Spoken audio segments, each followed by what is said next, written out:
So James Cheng is the Global Head of Diversity, Equity, and Inclusion at Zimmer Biomet.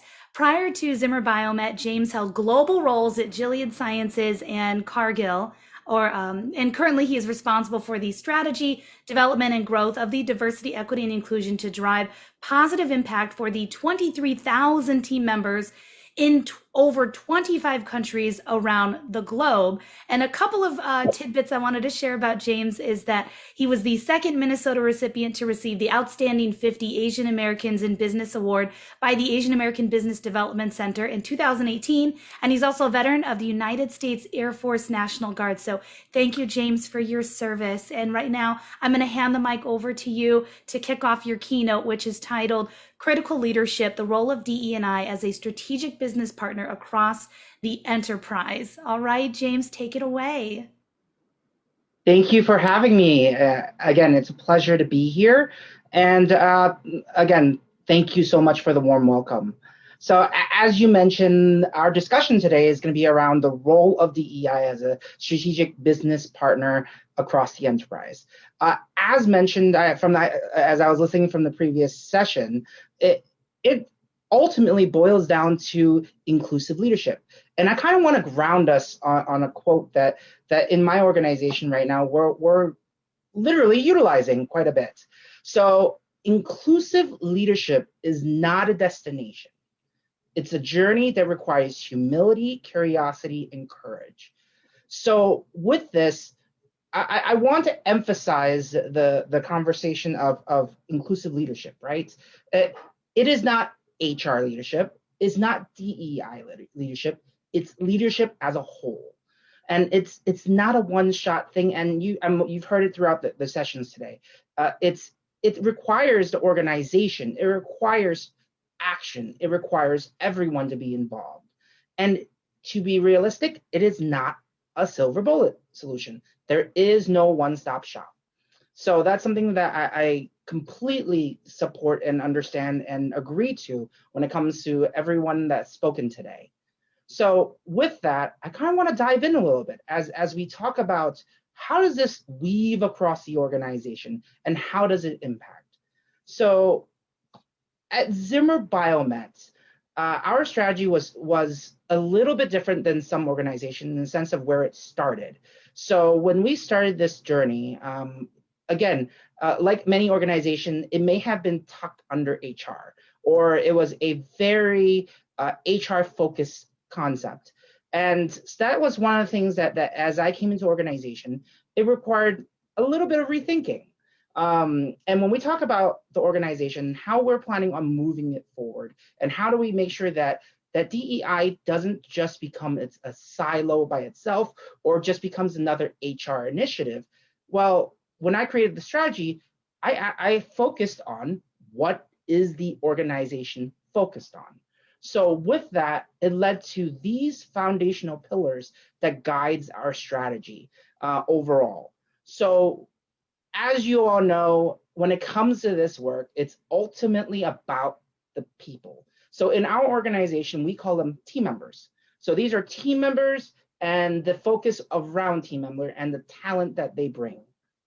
Then it's our business. It's our patients.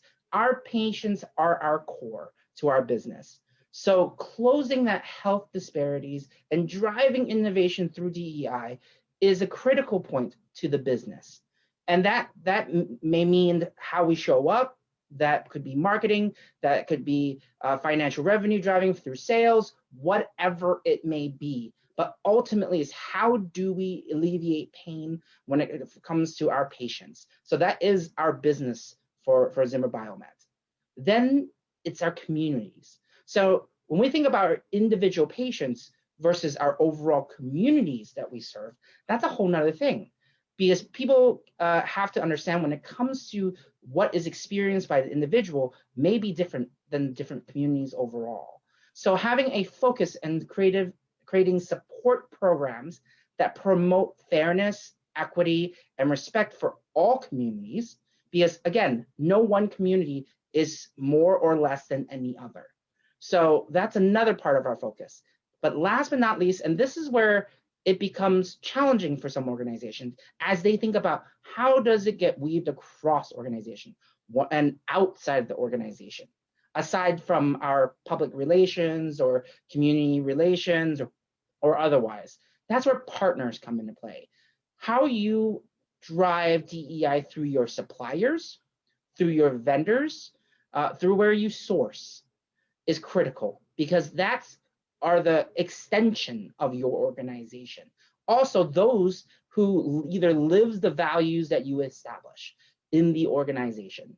So in my organization right now, these are the 4 primary pillars that our strategy is tied to. So when you think about each of these components, it is the very bedrock of the organization.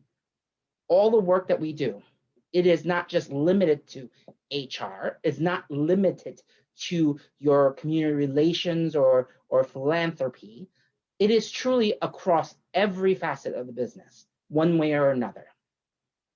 So let's drill in a little bit. And then at the end, we'll open up to a little bit of questions and answers today.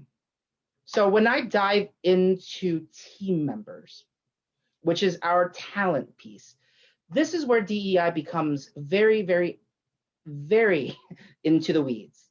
When you think about it, most organizations get stuck in mostly 1 and 2, which is, if I'm going to go clockwise, starting from attraction and recruitment, those are where a lot of organizations can start off with. How can we hire more diversity? How do we get more people into the organization? The war on talent, all of that. Well, when you think about it, that's only one component. And that's where strategies fail half the time. Because again, that's not the employee life cycle. The employee life cycle starts with attraction and it goes all the way around as a circle. So when it came to the strategy, helping the organization understand it can't be just an attract strategy. It needs to be an attract, develop, and retain strategy. And when it comes to that, it became a how do we build it out accordingly? So when you think about attract, most people assume that's part of recruitment. Yes, it may be a component, but it's a completely separate model. It's a completely separate focus area.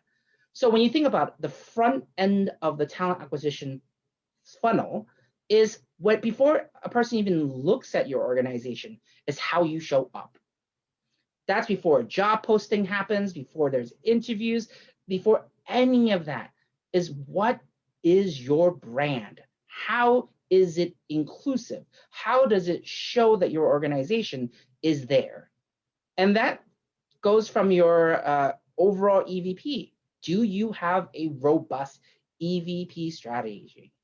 So, because as an employee value proposition to the public, this is how you're going to show up in the long term, because how you show up now can impact how you will impact in the future.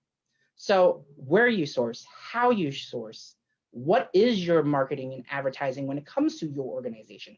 Do you have representation in your organization externally? Is there language that is inclusive? There's so many facets of attract by itself is unique. Then there's the actual recruitment side of the work. And within the recruitment side of the work, that is how is that journey for a candidate once they actually apply? And when we think about that, is that experience equitable for those candidates? Are you truly creating a platform and a program when it comes to talent acquisition that really treats the potential candidate with respect and they feel like they can relate to the organization before they even sign on the dotted line? But then when you think about it, once you get them in the door, what are you going to do with your candidates? And this is where, again, DEI is kind of a challenge for people. How is that impacting onboarding? How is that impacting development, retention? So when you think about onboarding, that is your living what you're saying you are. When they come in through those doors, they officially signed on, virtually or otherwise, they're going to see what's in your organization. Like they're going to come behind that curtain and realize whether all the stuff you put out is real. So start off with the right foot. Make sure you actually have an onboarding program that welcomes people into the organization. And that includes sharing the unique communities that you have built within the organization and hopefully creating an internal opportunity for them to join communities. And one example, obviously, is your employee resource groups. And that's just one example of where communities can come into play. Your examples of how inclusive leaders welcoming your team and making intentional onboarding programs with your HR partners. Because again, it cannot just be an HR responsibility. It is a all people responsibility. But when you think about it, that's where the connection has to be, again, tied to. It has to tie it as a holistic organization approach. So then after you get people onboarded, how do we invest in people? Now, that's why you see development and retention as two separate components. One of them is people who want to be developed in the organization may or may not know how to be developed. So understanding your people and knowing that there has to be programs built for them that gives them opportunity to grow, whether that's lateral or vertical or horizontal, whichever way it is, that the programs can fit them.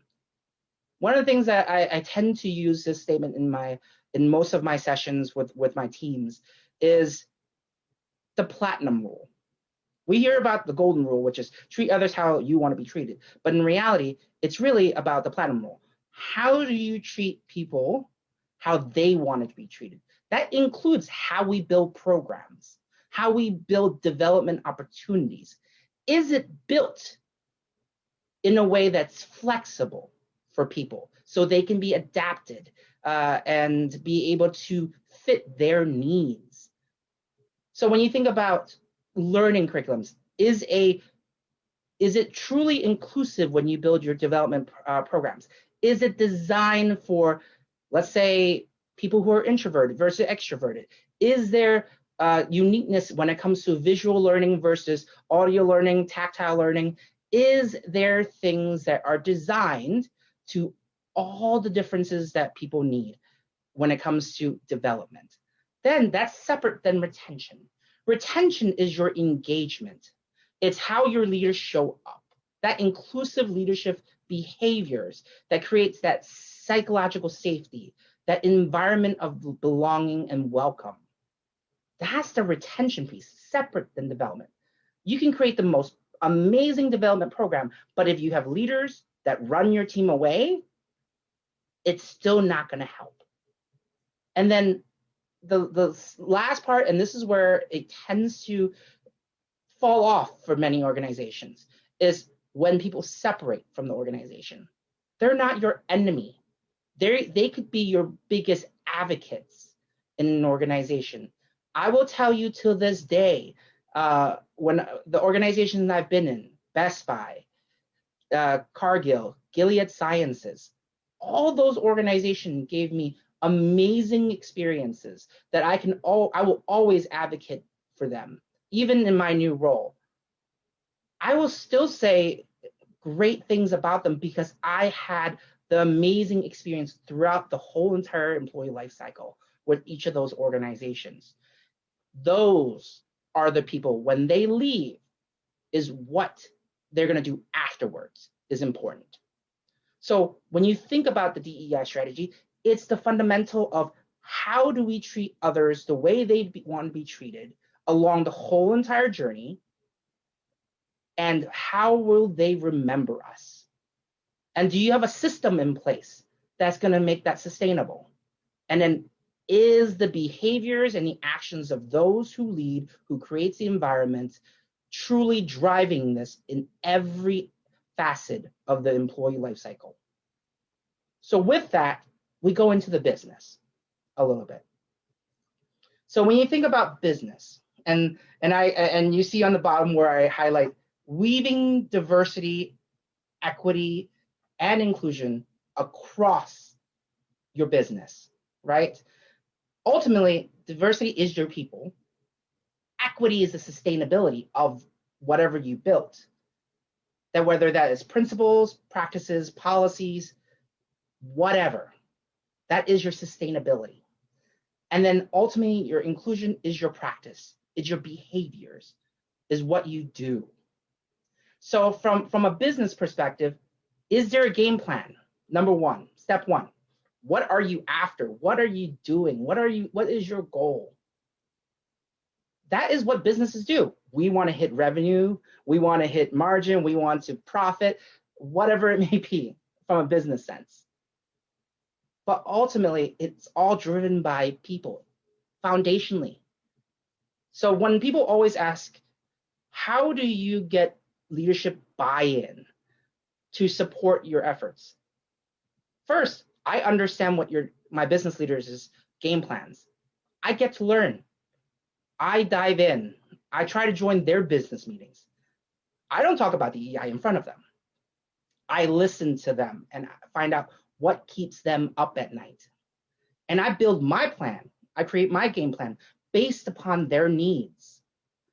I truly explore and truly learn the business itself and how it basically sustains itself, and look for ways to truly weave across the organization from a business function. Then again, we generate solutions together. I make it a point that it's not my job only to make DEI work. It is every team member's responsibility, especially those who lead, responsibility to drive DEI, because people is what makes business work, whether it is the employees or the clients that we serve. It's always about people. And what helps leaders absorb this? One, you understand their business. Two, you did your research. Three, you partner to solve. Four, you come with data. My data generally derives from reality, existing information. One, what is market representation? Two, what is internal data information, whether it's attract, develop, retain, whatever those numbers. Those are information that you have. So why reinvent? Now, hopefully, your organization have the HRIS information. But again, it's not just about the HRIS information. It is also, how does business work? What are the metrics within the business that they care about? And combining that data and see if there's correlation or causation for that matter. So if you have a drop in sales, is there performance issues from team members? Generally, it's tied to that. Why is there performance issues? Is there lack of inclusive leadership or development for those team members? Is there behavioral issues? Is there a negative environment for team members? And I guarantee, as you drill into business performance and you start drilling into employee segment challenges and engagement, you're going to find those little holes of things that doesn't look right. And when you start drilling into subcategories such as gender, such as ethnicity, such as other areas of minority categories, you will find there's more disparity within your data. And bringing that back to your leaders is critical. And then from there, shape and test. Build pilots with your leaders to help address these issues. Because again, it's a risk situation for your leaders. Sometimes it takes doing pilots to prove that once you come up with a solution, it can be rolled out for the organization. And then prepare. I always say this, when you implement your strategy and you test it and you truly verify everything, make sure you communicate, make sure you partner, make sure that everyone that should be involved is involved, not limited to just your HRBPs, not limited just to the DEI function. It needs to be anyone that goes from end-to-end experience, all the way to your clients, understanding your base. And then when you execute, make sure you have all the right resources in place. And that is just like any business plan you tackle. So just a quick highlight from a patient perspective. Is it weaved across your business initiative? Then we follow into the third pillar that I mentioned, which is communities.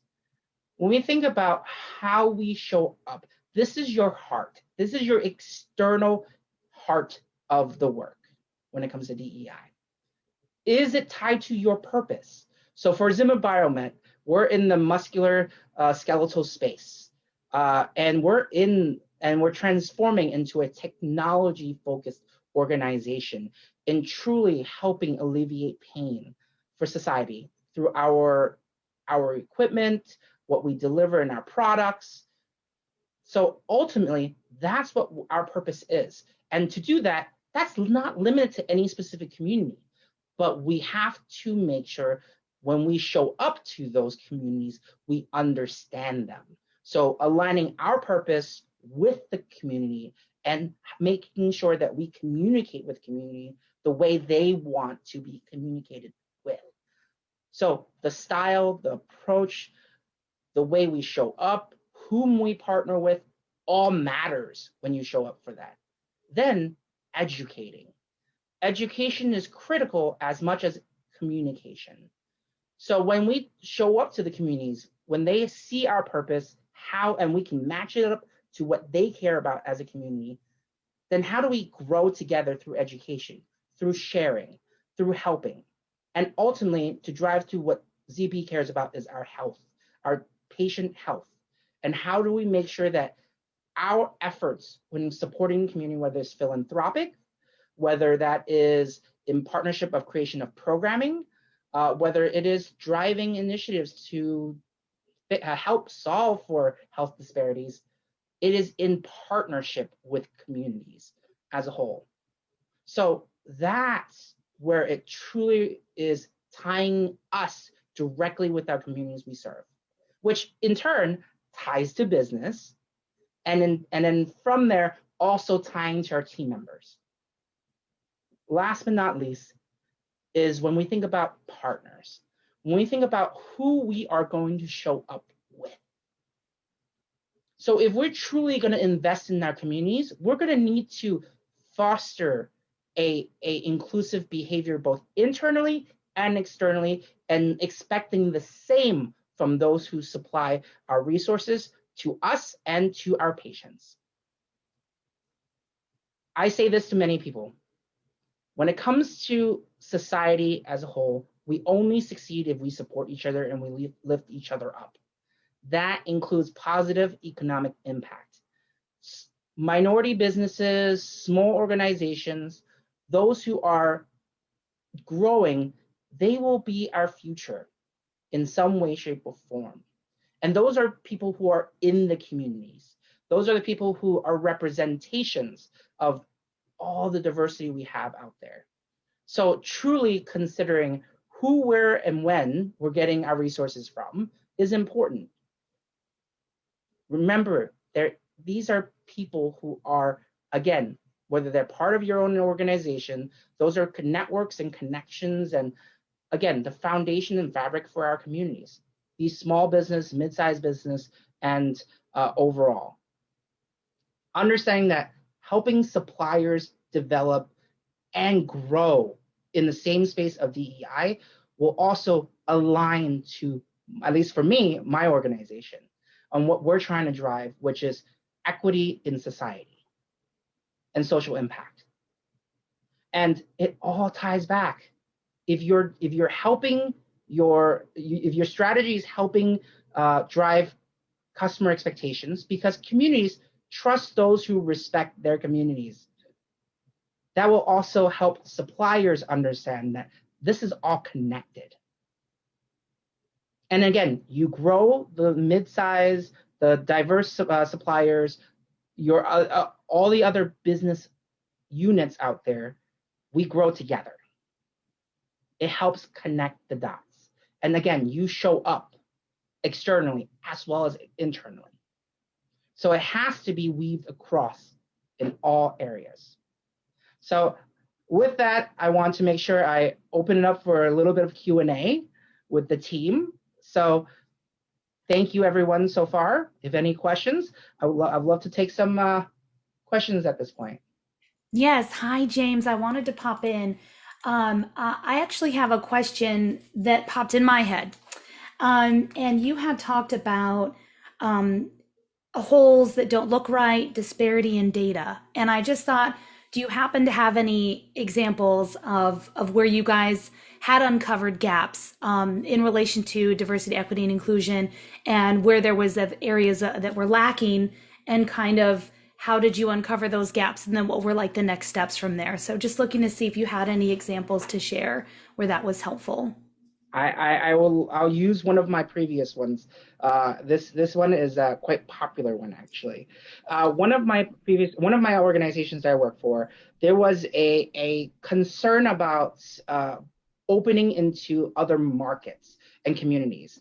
And one of the products that they had been working on and has been in one of their key items and product lines wasn't hitting a whole demographic, and they could not originally understand why. And that community was a underrepresented community. It was a community that, again, more often than not, isn't even in the testing phase when it comes to when we think about testing drugs and testing phases. When we decided to reach out and understand, we tapped into our employee resource group that represents that community. And what we found out was the history behind why that community didn't trust organizations like us. Not my current organization, but in the past. And what we found out was there's a history of cultural establishments and systems that made that community not trust the medical field, not believe in drug testing in those in their space because of let's just say bad behaviors in our past. Through building a thorough understanding and analysis, we were able to kind of find ways to build connections, reaching out to the community in different ways, whether that's advertising. We changed our advertising approach, our marketing approach, our way of whom we're working with within the communities, going very, very local, working with doctors who are in the field, who are in that community. We had to completely change our dynamic on how to approach that specific community because that's how much it took to reach in that community as a whole. And that analysis specifically showed up because we found a gap in the business. Why could we not enter that market? That stemmed into all the other areas. Thank you for mentioning that. I know I put you on the spot a little bit, James, but that ties in more so also with their opening keynote from earlier today, talking about the use of data and data in DE&I. So when you mentioned that, that struck a chord with me. So I wanted to ask that. If I could toss out maybe one more question before we get ready for our next panelists here. How do you see DE&I evolving in business for the future? My biggest thing about it evolving into the future is the fact that we no longer have DEI leaders talking about DEI as we see leaders speaking about it as a business imperative that is not just how do we treat people a certain way or otherwise. It is you have to consider the different benefits and innovative ideas and experience of others directly aligning to driving bottom line growth. When leaders can get to that point, and this is where I see us getting to at some point, where they say DEI ties to this type of an outcome. That's where I see us going to in the next few years.